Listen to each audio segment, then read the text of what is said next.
오늘 우리 함께 나누실 말씀은 사무엘상 3장 1절에서 9절까지의 말씀입니다. 사무엘상 3장 1절부터 9절까지의 말씀.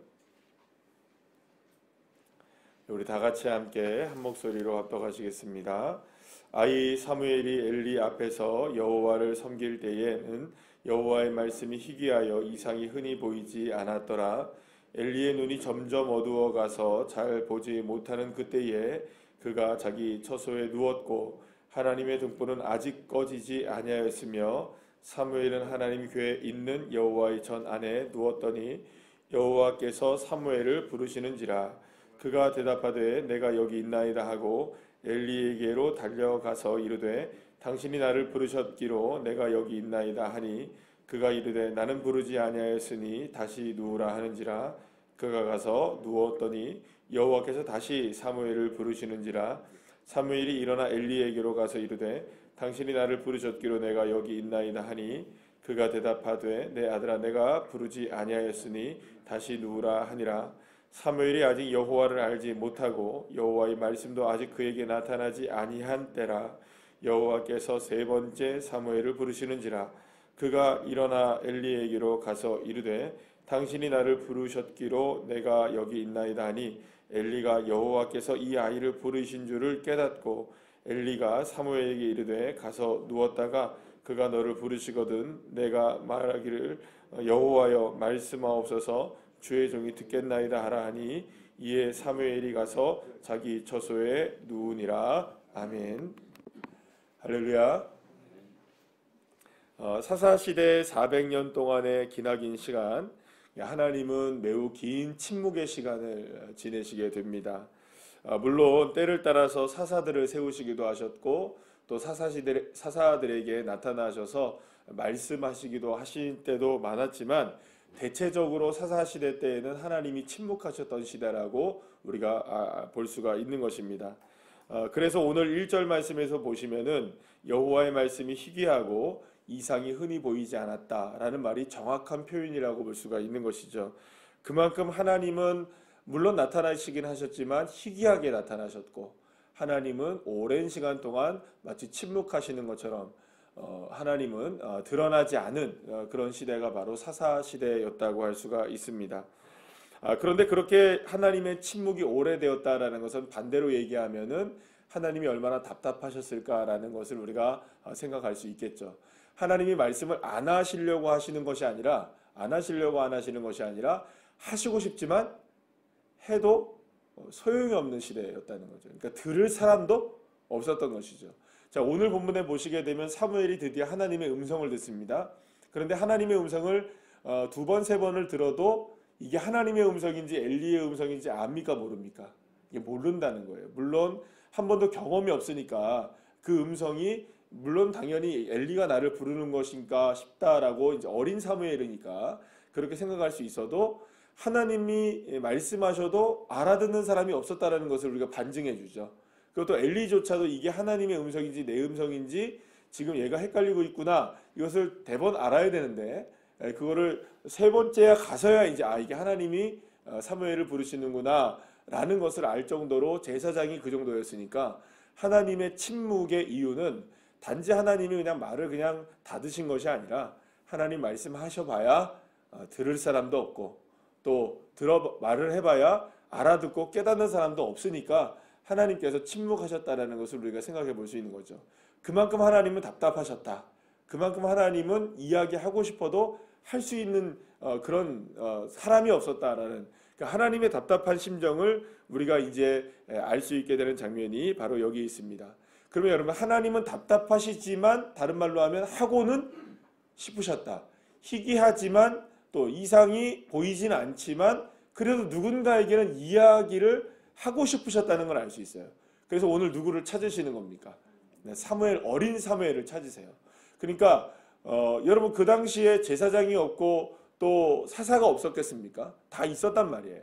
자, 그 당시에 있었던 그런 모든 사람들이 있었음에도 불구하고 많은 사람들이 있었음에도 불구하고 어린 사무엘을 찾은 이유, 그 이유가 무엇일까?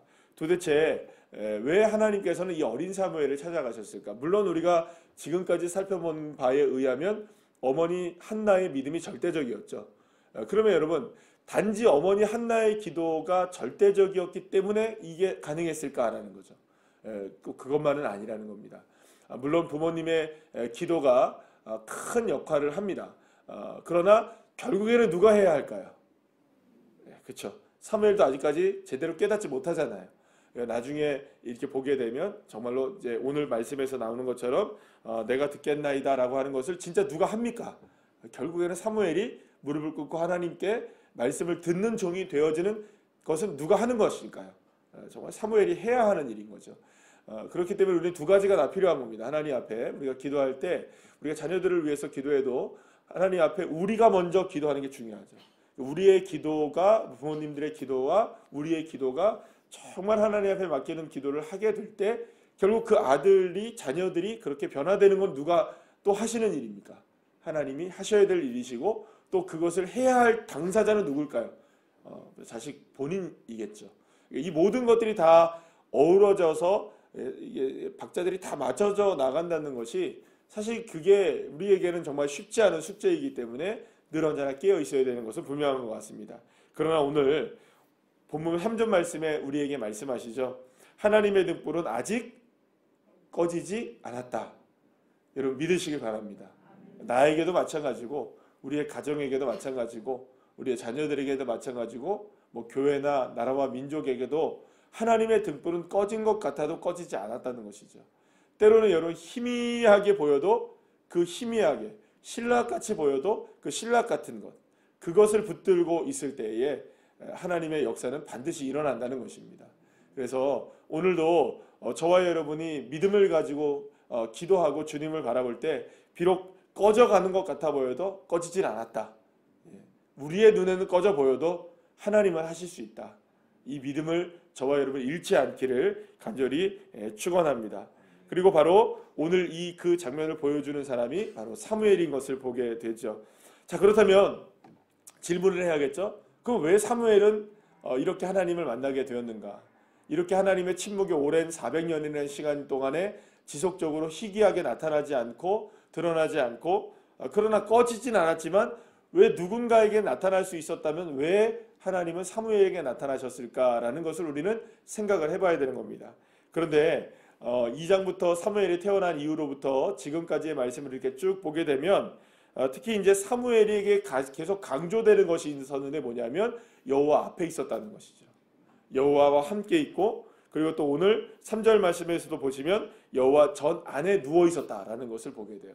그러니까 이런 말씀들, 그러니까 뭐 2장 11절과 18절과 오늘 본문 말씀들 두 번에 걸쳐서 1절에서도 여호와를 섬길 때에 이런 얘기가 나와요. 계속해서 여호와를 섬길 때 오히려 여러분들 여호와는 누가 섬겨야 됩니까? 제사장 엘리가 섬겨야 되고 그의 두 아들 홈리와 비느하스가 섬겨야 되는데 그 사람들에게는 여호와의 전을 섬긴다는 이야기가 안 나와요. 그런데 누구가 섬긴다는 이야기가 나옵니까? 어린 사무엘이지만 하나님 앞에 있고 하나님의 전을 섬기고 하나님 전에 누워있고 계속해서 이 이야기들이 나와 있는 거예요. 그래서 여러분 뭐 저 우스갯소리로 얘기하는 건지 모르지만 우리 아이들도 마찬가지입니다. 놀아도 어디서 놀아야 되냐면 교회에서 놀아야 돼요. 그게 맞아요. 예. 그리고 교회에서 뭔가 이렇게 하나님 앞에 충성되게 모습을 보이시고 또 주님 앞에 나오는 것이 그게 정말로 옳은 것이라는 것을 여러분들 기억하셔야 됩니다. 또 하나님은 그것도 기억하고 계시거든요. 우리 아이들이 어린 시절에 저는 늘 그렇게 기도합니다. 우리 아이들이 지금은 비록 하나님을 멀리 할 수도 있을 거예요. 그러나 언젠가는 하나님이 그들을 부르실 때에 반드시 하나님이 추억하실 수 있도록 기도하셔야 됩니다.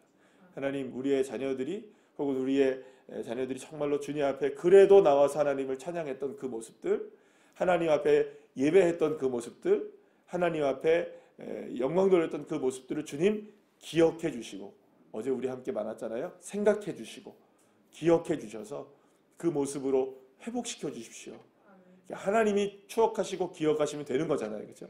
그러면 하나님의 역사가 일어날 줄 믿습니다. 어쨌든 이 사무엘이 지금 어디에 있었느냐?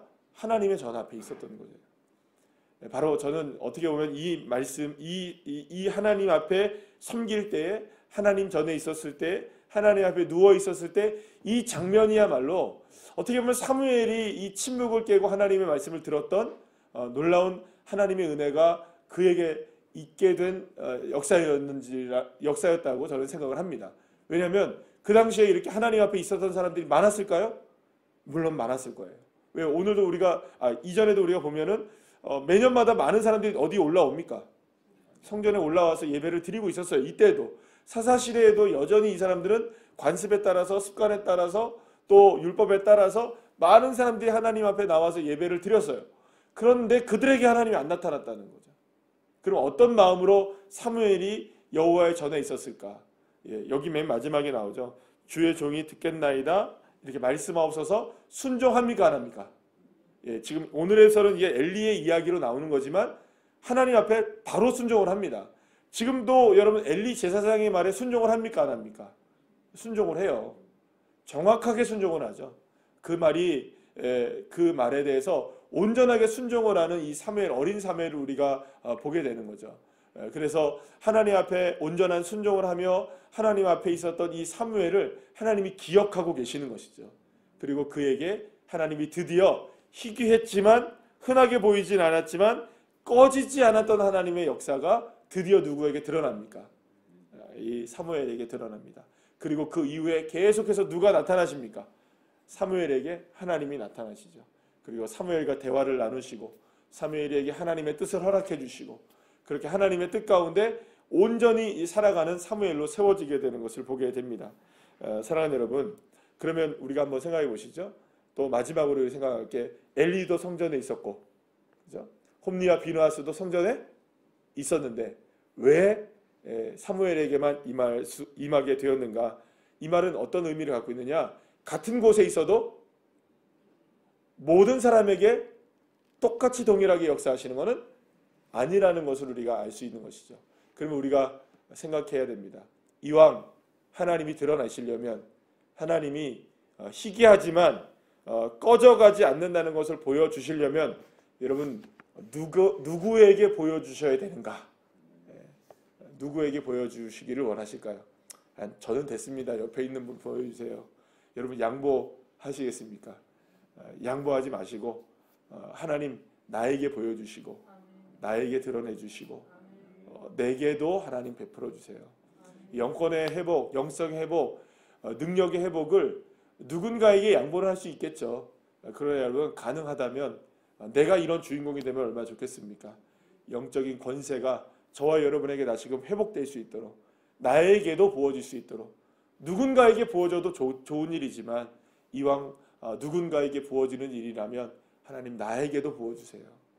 이런 영적인 욕심들이 저와 여러분에게 있어서 또한 그런 일들이 하나님의 이상이 흔하지는 않지만 하나님의 역사가 희귀하지만 그러나 꺼지지 않는다면 나에게 하나님 꺼트리지 마시고 나에게도 불을 붙여주시고 나에게도 역사해 주세요. 이런 믿음의 욕심들도 저와 여러분이 좀 더 갖게 되는 주의 자녀들 되시길 소망합니다. 그래서 여러분 하나님의 은혜 가운데 이번 주 한 주간도 승리하시고 사무엘처럼 주님을 만나게 되는 그렇게 믿음으로 승리하는 주의 자녀들 한 분 한 분들 다 되시기를 간절히 축복합니다. 기도하시겠습니다.